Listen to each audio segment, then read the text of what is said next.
राधे राधे, जय श्री कृष्णा। मैं सीमा सिंह आप सभी को सादर प्रणाम करती हूँ। आज मैं आपको होली के बाद भाई दूज पर सुनी जाने वाली व्रत कथा सुनाने जा रही हूँ। आइए अब हम भाई दूज की व्रत कथा सुनते हैं। एक गांव में एक बुढ़िया माई अपने एक बेटा और बेटी के साथ रहते थे। बेटी की शादी हो चुकी थी। उसकी शादी के बाद जब पहली होली आई तो होली के बाद भाई दूज पर बुढ़िया का बेटा अपनी माँ से बोला कि माँ, बहन के ससुराल जाकर तिलक करा के आऊंगा। बुढ़िया ने कहा कि बेटा, हम बहुत गरीब हैं, तू बहन के लिए क्या लेकर जाएगा? अगर खाली हाथ जाएगा तो उसके ससुराल वाले तेरी बहन को ताना मारेंगे।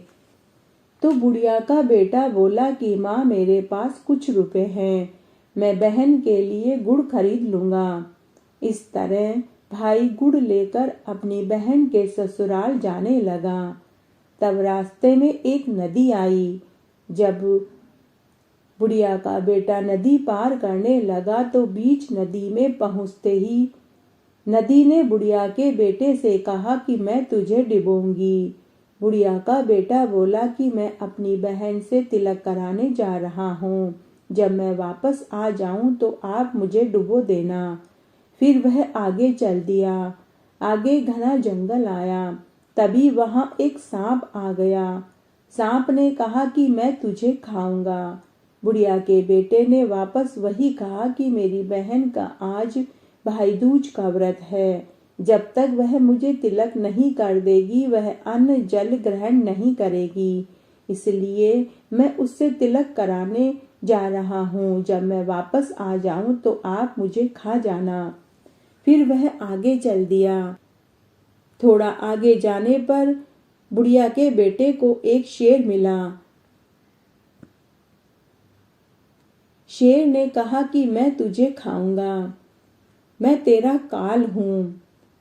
तब बुढ़िया के बेटे ने वापस वही कहा कि मैं अपनी बहन से तिलक कराने के लिए जा रहा हूँ, जब मैं वापस आ जाऊं तो आप मुझे खा जाना। इस तरह 3 बार मृत्यु से बचता बचाता बुढ़िया का बेटा अपनी बहन के ससुराल में पहुंचा। उस समय उसकी बहन सूत काट रही थी। भाई ने बहन को आवाज लगाई, लेकिन बहन ने कोई उत्तर नहीं दिया।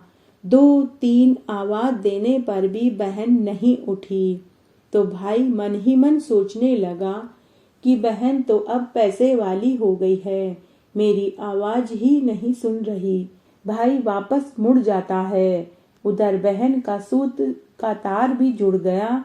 तो वह उठकर भाई के पास पहुंची और बोली कि भाई, सूत का तार जुड़ ही नहीं रहा था, तो मैं कैसे उठती? अगर बिना सूत का तार जुड़े ही मैं उठ जाती तो कोई अपशकुन हो जाता।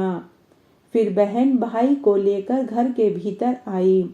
भाई को पाटे पर बैठाया और तिलक किया और रक्षा सूत्र बांधा और बाद में आरती करी। बहन ने देखा कि पूरे समय उसका भाई दुखी ही बैठा था। बहन ने भाई से पूछा कि भाई, तू दुखी क्यों है? तब भाई ने अपने दुखी होने का पूरा कारण बताया। तब बहन बोली कि भाई, तू यहीं बैठ, मैं कुएं से पानी लेकर आती हूँ। मेरे परिंदे में अभी पानी खत्म हो रहा है, फिर मैं तेरे साथ तुझे घर तक छोड़ने चलूंगी। बहन कुएं पर पानी भरने गई तो उसने कुएं पर एक बुढ़िया माई को बैठे हुए देखा। बहन ने बुढ़िया माई को अपने भाई वाली बात बताई तो बुढ़िया बोली कि तेरे पूर्व जन्म के कर्मों का फल तेरा भाई भुगत रहा है। तब बहन ने अपने भाई की समस्या का समाधान पूछा। तब बुढ़िया ने एक उपाय बताया। तब बुढ़िया ने कहा कि जैसा मैं बताऊं अगर वैसा करेगी तो तेरा भाई बच जाएगा। बहन बुढ़िया से भाई को बचाने का सारा समाधान पूछकर पानी लेकर घर आ गई। तब बहन ने मांस का लोथड़ा, दूध का कटोरा और एक चूंदड़ी की ओढ़नी ली और भाई से बोली कि चलो भाई, मैं तुम्हें घर तक छोड़ने चलती हूँ। तब सबसे पहले शेर आया। बहन ने उसके सामने मांस का लोथड़ा पटक दिया। शेर ने मांस खाया और चुपचाप चला गया। आगे जाने पर उन्हें सर्प मिला। बहन ने उसके सामने दूध से भरा कटोरा रख दिया। नाग देवता ने दूध पिया और वह भी चुपचाप चला गया। फिर आगे जाने पर नदी आई। बहन ने नदी को चुंदड़ी ओढ़ाई। इस तरह बहन ने अपने भाई के प्राणों की रक्षा करी। घटती हो तो पूरी हो तो परवान चढ़े, भूले बिसरे नाम तेरे भंडार में भरे। इस तरह आज मैंने आपको होली के बाद आने वाले भाई दूज की व्रत कथा सुनाई। मेरे साथ बने रहने के लिए आपका धन्यवाद। आगे की कथा कहानी के लिए भी आप इसी तरह मेरे साथ बने रहें। धन्यवाद।